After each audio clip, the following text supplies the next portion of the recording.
I'm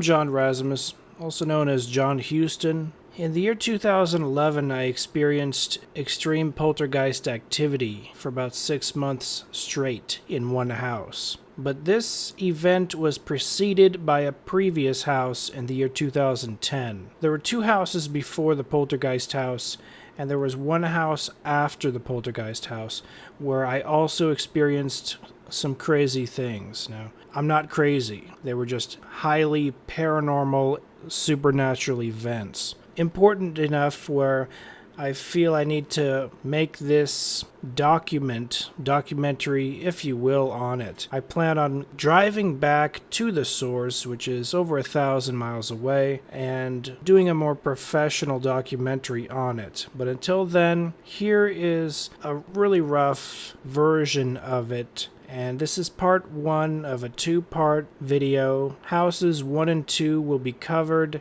in this video, and on the second part, houses 2 and 3. I named each of these houses for the different events that took place in them. I thank you for watching. The Crossroads. The Vortex. The Gates. The Depths. These are all houses I had extreme paranormal experiences in. The following is a true story that actually happened to me. I moved to Santa Maria, California in the year 2009, and I left at the very end of January of 2012. Around February 14th, 2010 was the very beginning of these paranormal supernatural events. It went from nothing to extreme, the most extreme supernatural experience I've ever experienced in my life, period, hands down. And then there was a great pause for many months. It was about 1 week before Valentine's Day, I believe, or 1 week after. I'm still trying to pinpoint the exact date. I know this much. I rented a movie from Redbox on the very day this first event happened. The movie is called Funny People, starring Adam Sandler, and I'm trying to find an email receipt with the exact date, and so far I can't find it. Perhaps Redbox didn't have my email at the time, but I'm still looking for it. Perhaps I gave it an alternate email, or perhaps I didn't give it any email at all, but it's really hard to pinpoint. I'm not a dates person like Norm Macdonald. I don't remember exact dates very well at all, but it was definitely very close to Valentine's Day of 2010. The following story is 100% true. I will testify to the death that is true. You put me in any court of law, you threaten me with anything, I will never deny this story because it actually happened to me. Some people have told me not to talk about it, which only makes me want to talk about it more, because the suppression of something is not my style. I like to just speak what happened, speak the actual history. It's not insanely fantastical, but after telling it to a few dozen people, I realize it's an extremely rare experience. Some people have experienced similar stories, and that's one of my main motivations to put this information out there, to assure those that have also experienced this same type of haunting, negative entity contact, poltergeist activity, harassment from the other world. It hasn't just happened to you, it has happened to me. This is part 1 in a documentary I'm going to be doing on this subject. It's just part 1. Part 2, I'm going to go back and I'm going to thoroughly tell even more of the story. I only had a few minutes to drive by, get out of my car, and film just a few seconds of each house where these events took place. I'm not crazy. I don't experience hauntings in many houses at all, as a matter of fact. It's mostly just these 4 houses in Santa Maria and Orchid. Orchid and Santa Maria are pretty much connected. They're virtually the same city. I'm going to start in order, chronologically, historically, on which house I lived in first. The first house I moved into was this one in Santa Maria, which I have dubbed the Crossroads. I dub it the Crossroads because it's the first time I've had extreme contact with a negative entity of extreme proportions. A demon is what the general public would call it. I'm not going to get into the definition of a demon. Let's just call it an extremely negative entity that is 100% invisible, yet has the ability to manipulate our dimension to a certain extent and to communicate with us to a certain extent. It appeared to me around 11 p.m. And I'm not going to go into extreme detail other than it's the first time I've ever met, let's say, a high-ranking demon that spontaneously appeared. I could not see it. It was in the pitch of blackness. But after the event, I did turn on the lights and investigated in the entire room. There was nothing there. I'm not going to detail the exact events, but it was the most extreme of all the experiences I've ever had in my life. I call this house the Crossroads.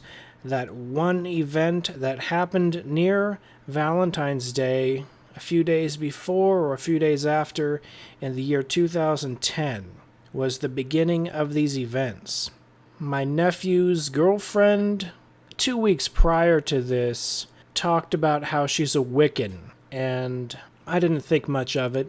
But after I met a demonic entity in my room, I asked. I said, hey, do you have anything to do with demonic entity summoning or negative entity summoning or demons? They looked at me like I was crazy. They looked at me like, you're crazy. We don't even believe in that stuff. We don't know what you're talking about. So I was looking for answers in the wrong places. Clearly, they're closer leaning to agnostic or even atheist. And yeah, they'll buy a pentagram or they'll burn some incense, but they actually had no knowledge, and they thought I was actually attempting to insult them. They had no knowledge that I actually met a demonic entity, a high-ranking demonic entity on top of that. I had not a good night's sleep, as you can imagine. I went to work, I came back home, and I went to sleep. Right after getting back home, I went to sleep because I was exhausted because of the events that transpired the night prior. And my nephew's girlfriend needed a ride, but I locked my door, and I was just still freaking out many, many hours later after work, but still thinking about what happened, trying to sleep it off. It was that traumatic of an event.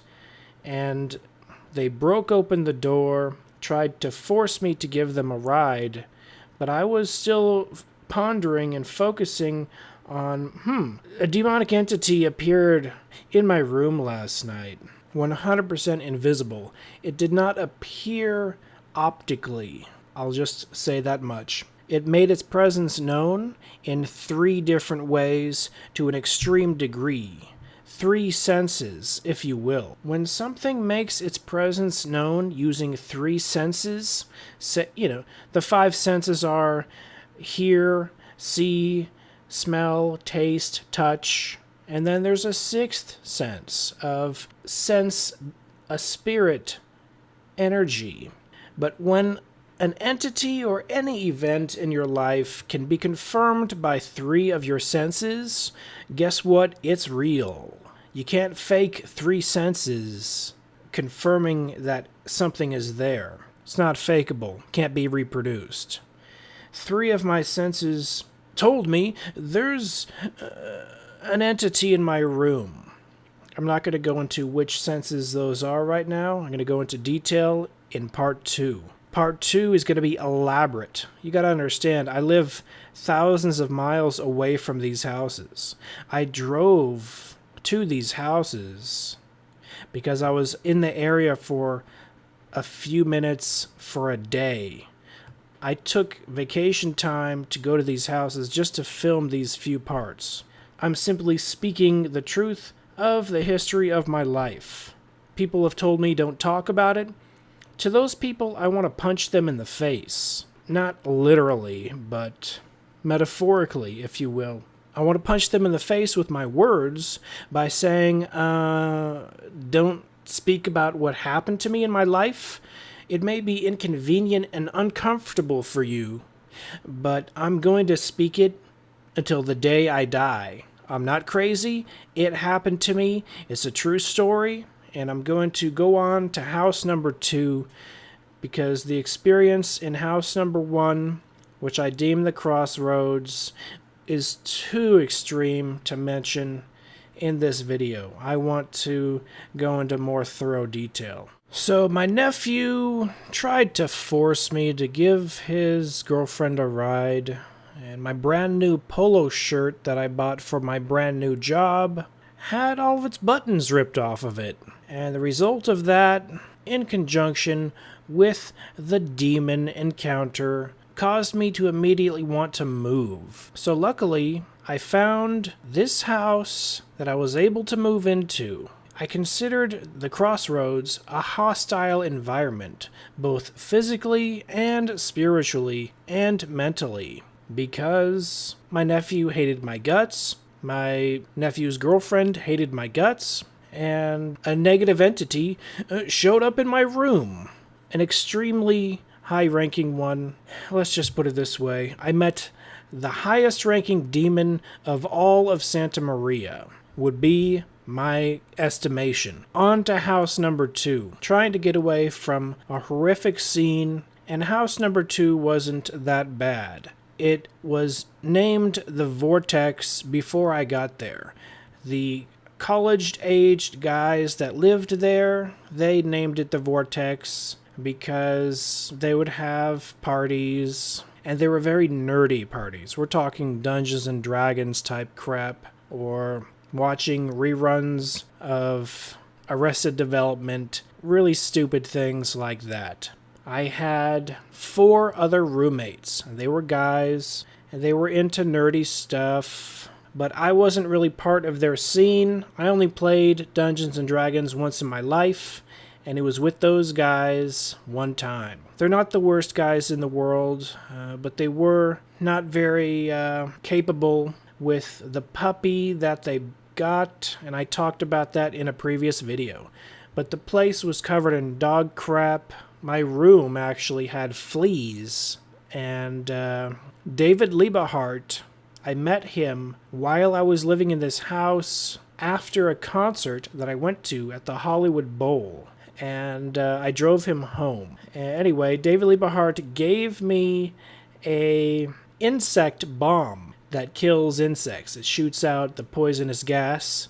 So thanks to David Liebe, I set that bomb off as I was out of town one couple days, and it did kill a good number of the fleas or whatever bugs were in that room. So this was more of a physically disgusting type of a house. The typical college-age kids with the dishes stacked up in the kitchen type situation. But I went to Hollywood for the famous costume celebration in the middle of the street of Santa Monica Boulevard.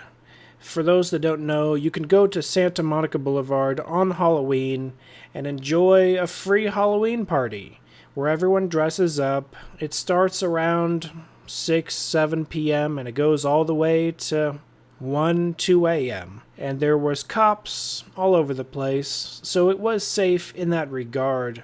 I decided to dress up as Alex DeLarge from Clockwork Orange, and I met these 3 other guys that were dressed up just like me, and so we made the foursome, just like the movie. I didn't really meet them. I kind of just tapped them on the shoulder and I said, "Hey, can I get a photo with you guys so we can have all 4, just like the movie?" And these 3 punks, they weren't even fans of the movie.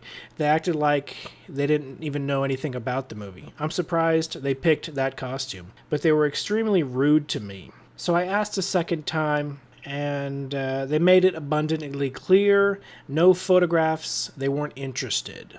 I think they were jealous my costume was better than theirs. They were wearing 99-cent hats, and I was wearing like a $50 like screen accurate bowler hat. And they were wearing just white jeans, and I was wearing elaborate, detailed with the eyeball cuffs and everything.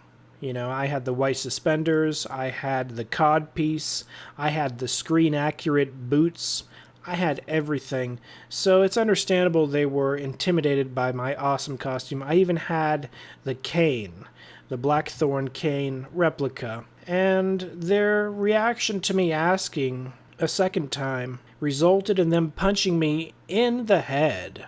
And the guy that punched me, he punched me with a metal ring.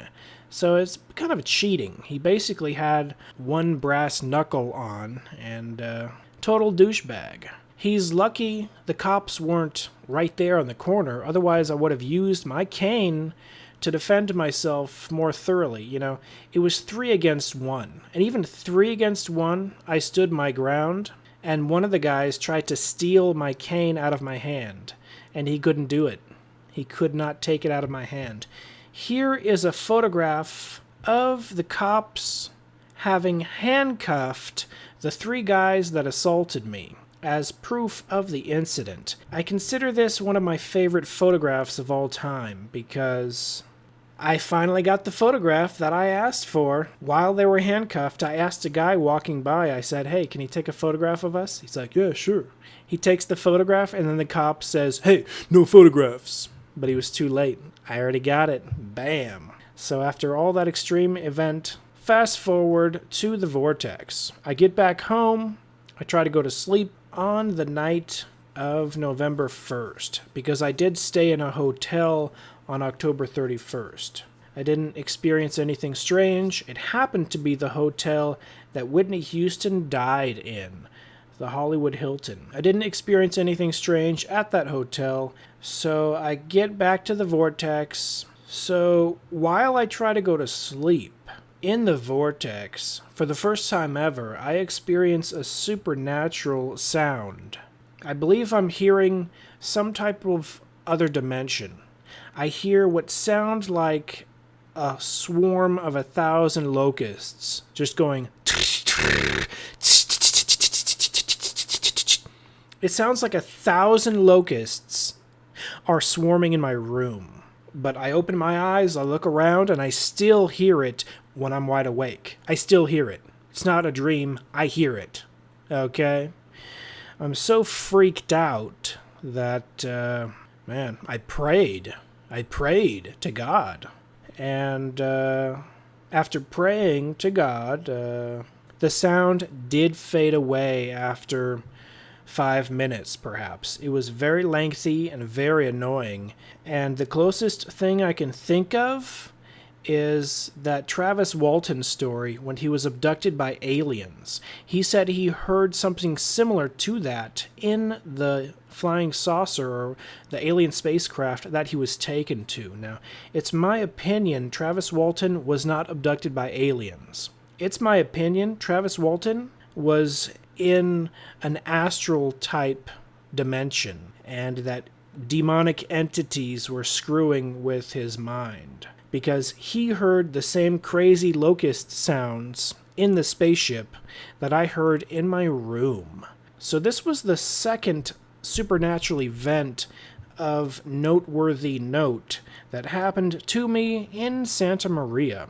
I did hear perhaps a few creaks, a few strange creaks here and there, but mostly that phantom locusts that lasted for a good 5 to 10 minutes. That was the worst thing that happened in the Vortex. Not that phenomenal, not that crazy. I left not because of that. I left because I was stepping in dog crap, and I wanted to find a nicer place. The other two houses are in the second part of this video. The length has gotten too long, so I decided to break it up into 2 videos. The actual part 2 is going to take place when I drive back there and set up the camera and get some better shots. Perhaps ask the owners if I can enter. Chances are they're going to say no, but this is broken up into 2 parts. It is still the same part 1. The third house is the gates. I named the third house the gates after the gates of hell. It was that bad. It was the house where I experienced around 6 months of nonstop, extremely active poltergeist activity. And you're going to hear more about that and the house after that in part 2 of this video, which I will upload very shortly. I thank you for watching.